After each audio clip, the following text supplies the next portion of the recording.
इस बुलेटिन के प्रायोजक हैं योगमणि इंस्टीट्यूट ऑफ नर्सिंग।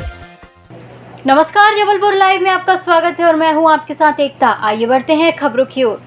जबलपुर के विजयनगर थाना अंतर्गत जेडीए स्कीम नंबर 41 में निर्माणाधीन बिल्डिंग से गिरकर एक मजदूर की मौत हो गई। घटना के बाद मौके पर मौजूद मजदूरों में हड़कंप मच गया। जानकारी के मुताबिक 41 नंबर स्कीम में एक बहुमंजिला बिल्डिंग का निर्माण किया जा रहा है, जहां दमोह के लकलका गांव का रहने वाला रतन कई दिनों से यहां मजदूरी कर रहा था। सूत्रों के मुताबिक रतन 11वीं मंजिल के पास रात में काम कर रहा था। इसके बाद उसे किसी ने नहीं देखा। सुबह जब काम शुरू होने के बाद रतन काम पर नहीं पहुंचा तो उसकी तलाश की गई, जिसके बाद ग्राउंड फ्लोर में उसकी लाश मिली। माना जा रहा है कि देर रात काम करते समय वो बिल्डिंग से नीचे गिर गया और इसी वजह से उसकी मौत हो गई। मजदूर की मौत की जानकारी मिलने के बाद पुलिस मौके पर पहुंची और शव को पीएम के लिए भिजवाते हुए जांच शुरू की। पुलिस अधिकारियों का कहना है कि घटना के संबंध में जांच की जा रही है। पीएम रिपोर्ट में ही स्पष्ट हो पाएगा कि मजदूर की मौत किन कारणों से हुई है। बहरहाल बिल्डिंग निर्माण करवाने वाले व्यक्ति और ठेकेदार को पूछताछ के लिए बुलाया गया है। विजयनगर क्षेत्र में आज एक बिल्डिंग से नीचे बेसमेंट में युवक की बॉडी मिली है। पहचान में पता चला है कि युवक का नाम रतन ठाकुर है, जो कि लकलका तहसील ज़िला दमोह का रहने वाला है। वो यहाँ पे बेलदारी का काम करता था और प्रथम दृष्टया देखने में उसकी बॉडी में चोट के निशान संभवतः गिरने के कारण पाए गए हैं, जिसमें एफएसएल मैडम को भी मौके पे बुलाया गया था। उनके द्वारा भी परीक्षण किया गया। अभी उनके परिजनों को सूचित कर दिया गया है एवं पोस्टमार्टम के लिए बॉडी भेज दी गई है। पोस्टमार्टम के बाद तथ्य क्लियर हो पाएंगे कि उनकी मृत्यु का कारण क्या रहा होगा। पंजाब की तर्ज पर अब मध्य प्रदेश में अपनी मौजूदगी दर्ज कराने का सपना देख रही आम आदमी पार्टी को एक के एक झटके लग रहे हैं। भोपाल में जहां आपकी महापौर उम्मीदवार ने नाम वापस ले लिया है, तो वहीं जबलपुर में खुद आम आदमी पार्टी संगठन ने पार्टी की ओर से महापौर पद के लिए घोषित किए गए प्रत्याशी मोहम्मद रईस वली को बड़ा झटका दे दिया है। दरअसल पार्टी ने नामांकन भरने के बाद रईस वली को अधिकृत प्रत्याशी होने का एबी फॉर्म नहीं दिया है, जिसके चलते रईस वली चुनाव मैदान से बाहर हो गए हैं। पार्टी संगठन के मुताबिक अब रईस वली महापौर का चुनाव नहीं लड़ेंगे और आज नाम वापसी के अंतिम दिन अपना नाम वापस लेंगे। हालांकि जबलपुर नगर निगम चुनाव में आपके 42 पार्षद पद के उम्मीदवार बिना सेनापति के चुनाव मैदान में उतरेंगे। आम आदमी पार्टी के प्रत्याशी को पार्टी आला कमान द्वारा एबी फॉर्म देने से इनकार करने पर पार्टी के नेताओं का कहना है कि जैसे ही रईस वली ने आपके उम्मीदवार के तौर पर नामांकन भरा था, उस दिन से ही कांग्रेस नेता उनकी शिकायत आम आदमी पार्टी के संयोजक और दिल्ली के मुख्यमंत्री अरविंद केजरीवाल से कर रहे थे, जिसके चलते पहले पार्टी आला कमान ने रईस वली का फॉर्म होल्ड कर दिया था। लेकिन आज पार्टी आला कमान ने महापौर पद पर चुनाव न लड़ने का ऐलान करते हुए महापौर पद के प्रत्याशी रईस वली को एबी फॉर्म देने से मना कर दिया है। आप नेताओं की माने तो अब आम आदमी पार्टी सिर्फ 42 वार्डों में पार्षद का चुनाव लड़ेगी। सेनापति तो अरविंद केजरीवाल इस देश के अंदर आम आदमी पार्टी, कोई सेनापति नहीं। आम आदमी पार्टी में पूरे देश में सेनापति अरविंद केजरीवाल और आम आदमी पार्टी।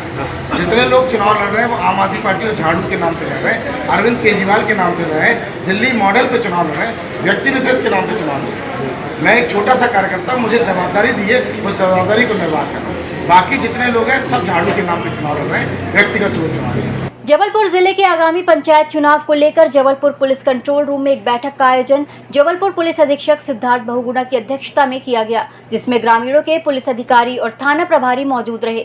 वहीं पंचायत चुनाव को लेकर किस प्रकार की रणनीति के तहत पुलिस अधिकारियों को कार्य करना है और आपराधिक गतिविधियों में लिप्त अपराधियों पर किस प्रकार से अंकुश लगाई जानी है, इस बात को लेकर चर्चा की गई। वहीं निष्पक्ष तरीके से पंचायत चुनाव को किस प्रकार से पुलिस के द्वारा संपन्न कराया जाना है और पुलिस को पंचायत चुनाव को लेकर किस प्रकार के एहतियात बरतने हैं, इस बात को लेकर बैठक के माध्यम से पुलिस अधिकारियों के साथ चर्चा की गई। वहीं ऐसे अपराधी जो पिछले चुनाव में आपराधिक घटनाओं में लिप्त रहे हैं, उन्हें चिन्हित करते हुए उनका बाउंड ओवर भरवाने के लिए भी बैठक पुलिस अधिकारियों को निर्देशित किया गया।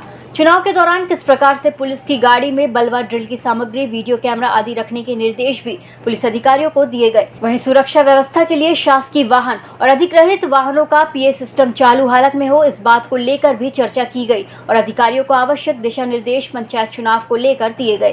कंट्रोल रूम में हम लोग एक बैठक ले रहे हैं, जिसमें कि फर्स्ट फेज़ और सेकंड फेज़ में पंचायत जो चुनाव है जबलपुर में, उनके समस्त थाना प्रभारी, जिसमें कि फर्स्ट फेज़ में 14 थानों में चुनाव है, सेकंड में 12 में है, और समस्त जिले के राजपद अधिकारियों की बैठक ली जा रही है कि कैसे हमें शांतिपूर्ण तरीके से चुनाव संपादित कराने। इससे पहले का हमारा होमवर्क होना बहुत जरूरी है, जिसमें पुलिस को जितने ज़्यादा बाउंड ओवर की कार्रवाई, प्रिवेंटिव एक्शन 107-16 में फाइनल बाउंड ओवर जो एग्जीक्यूटिव मजिस्ट्रेट के साथ करना है वो करना है, संवेदनशील जो बूथ हैं उनका भ्रमण करना है, पेट्रोलिंग मोबाइल्स कैसे हमको बनानी है जिससे कि पुलिस तत्काल कोई पॉइंट अगर आता है तो उसको अटेंड करे। साथ ही साथ जो गुंडे बदमाश हैं उनको भी जो असामाजिक तत्व हैं जो विघ्न डालने वाले हैं उनको मैं चेतावनी देता हूं कि पुलिस बिल्कुल सख्त रहेगी और कड़ी से कड़ी कार्रवाई। Yogmani Institute of Nursing, Jamdar hospital, Jabalpur. Nursing के क्षेत्र में करियर बनाने का सुनहरा अवसर। प्रवेश प्रारंभ BSc nursing, post basic BSc nursing, GNM। पता 198/2 Raigwa, ward number 72, Arihant warehouse के पीछे, पाटन बाईपास चौक के पास, जबलपुर। बरगी पुलिस द्वारा रेत का अवैध परिवहन करते हुए एक ट्रैक्टर को जब्त किया गया है। पुलिस द्वारा बताया गया कि कई दिनों से सूचना मिल रही थी कि बसा घाट में रेत का अवैध उत्खनन कर उसका परिवहन किया जा रहा है, जबकि बसा घाट से निकासी पूर्णतः प्रतिबंधित है। उसके बाद भी वहां से चोरी छुपे उत्खनन और परिवहन जारी था, जिसकी खबर मिलने पर पुलिस द्वारा कार्यवाही की गई, लेकिन पुलिस को देखकर ड्राइवर ट्रैक्टर को रास्ते में ही छोड़कर भाग गया। ट्रैक्टर में नंबर भी नहीं डाला हुआ है। पुलिस द्वारा पता लगाया जा रहा है कि ये ट्रैक्टर किसका है और इसमें चालक कौन था। इसके विरुद्ध खनिज अधिनियम के तहत मामला दर्ज किया गया है और ट्रैक्टर बरगी थाने में खड़ा किया गया है। पुलिस ट्रैक्टर मालिक और चालक की तलाश कर रही है। 8वें अंतर्राष्ट्रीय योग दिवस के उपलक्ष्य में आज नगर स्थित केंद्रीय संचार ब्यूरो द्वारा वृहद स्तर पर एक मिनी आईकॉप के माध्यम से विशेष कार्यक्रम आयोजित कर योगोत्सव मनाया गया। प्रधानमंत्री के निर्देशानुसार प्रकृति के सानिध्य में उक्त कार्यक्रम तिलवारा घाट स्थित गांधी स्मारक में आयोजित किया गया। Rotary club of Jabalpur, art of living और नगर निगम उच्चतर माध्यमिक विद्यालय तिलवारा के साथ मिलकर उक्त कार्यक्रम में CBC द्वारा योग क्रियाएं की गई और इस अवसर पर विशेष रूप से जुड़े मझौली सिहोरा ब्लॉक के नन्हे योग शिष्यों ने योग गुरु योगेंद्र श्रीवास्तव और रेखा यादव के नेतृत्व में अचंभित कर देने वाली योग क्रियाएं प्रदर्शित कर लोगों में योग के प्रति रुझान का संचार किया। कार्यक्रम की शुरुआत में CBC जबलपुर की सहायक निदेशक वर्षा शुक्ल पाठक ने जीवन में योग के महत्व को बताया। कार्यक्रम के प्रथम चरण में ध्यान और योग क्रियाओं के साथ गीत नाटक दल द्वारा मां सरस्वती की वंदना प्रस्तुत की गई और योग पर एक नाटिका भी प्रस्तुत की गई। इस अवसर पर चित्रकला और रंगोली स्पर्धा आयोजित कर सभी प्रतिभागियों को विभाग द्वारा प्रमाण पत्र देकर सम्मानित किया गया। कार्यक्रम का समापन एक भव्य रैली के साथ संपन्न हुआ। उक्त कार्यक्रम में रोटरी क्लब ऑफ जबलपुर की असिस्टेंट गवर्नर रचना त्रिवेदी, अध्यक्ष मनु शरद तिवारी, आर्ट ऑफ लिविंग की रीना महोबिया, नगर निगम शासकीय उच्चतर माध्यमिक विद्यालय शाला तिलवरिया के प्राचार्य। उक्त कार्यक्रम में रोटरी क्लब ऑफ जबलपुर की असिस्टेंट गवर्नर रचना त्रिवेदी, अध्यक्ष मनु शरद तिवारी, आर्ट ऑफ लिविंग की रीना महोबिया, नगर निगम शासकीय उच्चतर माध्यमिक विद्यालय तिलवारा के प्राचार्य शैलेंद्र पांडे, शिक्षिका संध्या जैन, सपना जायसवाल और बड़ी संख्या में छात्र छात्राएं उपस्थित रहे। कार्यक्रम का सफल संचालन CBC जबलपुर के क्षेत्रीय प्रचार संदीप कुमार चौकसे ने किया। संपूर्ण विश्व में बड़े उत्साह के साथ हमारे माननीय प्रधानमंत्री जी के नेतृत्व में मनाया जा रहा है। इसी अनुक्रम में सूचना एवं प्रसारण मंत्रालय भारत सरकार के